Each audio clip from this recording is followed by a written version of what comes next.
House Foreign Affairs Committee will meet this morning to hold a vote on a bill that could impose a nationwide ban on the popular app TikTok, which actually feeds into short attention spans, but also potentially a national security threat.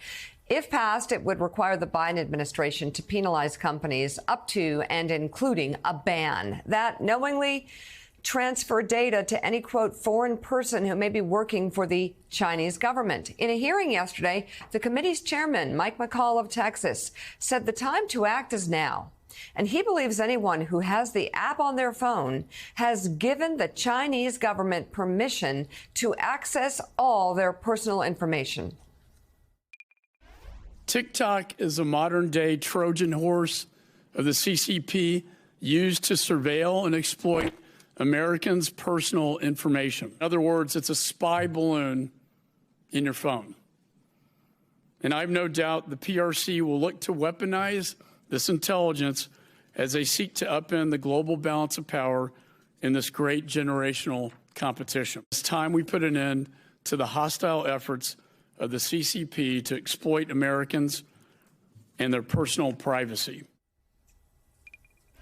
The bill also calls for the Biden administration to sanction any company that knowingly helps the Chinese government engage in intelligence gathering, election meddling, or help in influencing U.S. policymaking. President Biden has already approved a TikTok ban on government devices, which goes into effect next month. Meanwhile, a recent report in Forbes reveals that China and the United States have reached parity in the development of artificial intelligence, but China's implementation of the technology in products and services is likely to edge ahead of the U.S. this year. China has already declared its intent to become the global leader in AI by 2030, as the U.S. and European Union fight to hold their ground. Let's bring in Paul Shary into the conversation. He's author of the new book entitled Four Battlegrounds, which looks at escalating competition over AI and how democracies can stay ahead. Paul is a former U.S. Army Ranger who served in Iraq and Afghanistan and is vice president and director of studies at the Center for a New American Security.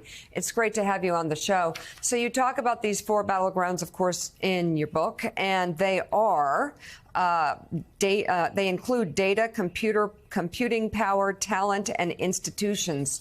Is China leading the way, or who's got the edge in your estimation?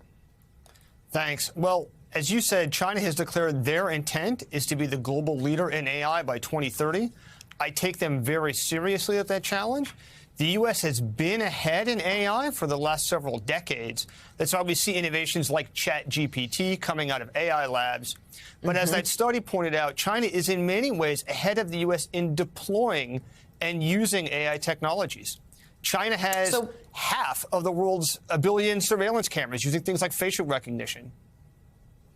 So what's the risk of China getting way ahead of America and the rest of the world in this area? I mean, you talk about video cameras, you can look at drones, you can look at all sorts of things that are right now being used in America that China can use to get information. But what is the national security risk of them getting far ahead of the rest of the world?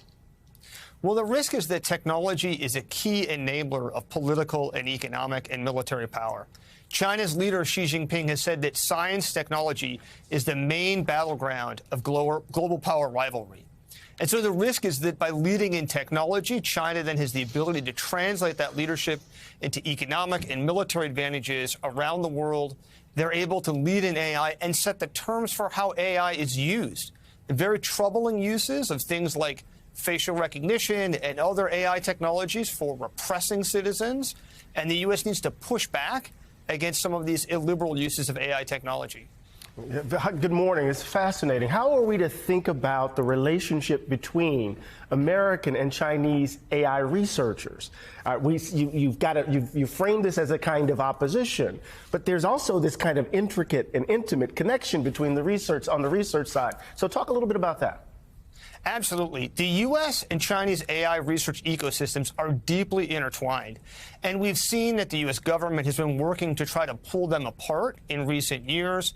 There have been many instances of U.S. companies and universities working with Chinese entities that themselves are then linked to human rights abuses or to the Chinese military. And that's a real problem. But we don't want to go too far because the U.S. also benefits from some of these ties. So the best AI scientists coming out of China actually come to the United States, and then they stay here in the United States. So the U.S. also benefits from some of these ties to China, including the main talent flows from China to the United States. So we need to be careful in this competition that we're sustaining the elements of this ties between the U.S. and China that actually benefit the United States. The new book is entitled Four Battlegrounds: Power in the Age of Artificial Intelligence. Paul Scharre, thank you very much for coming on the show, and congratulations on the book.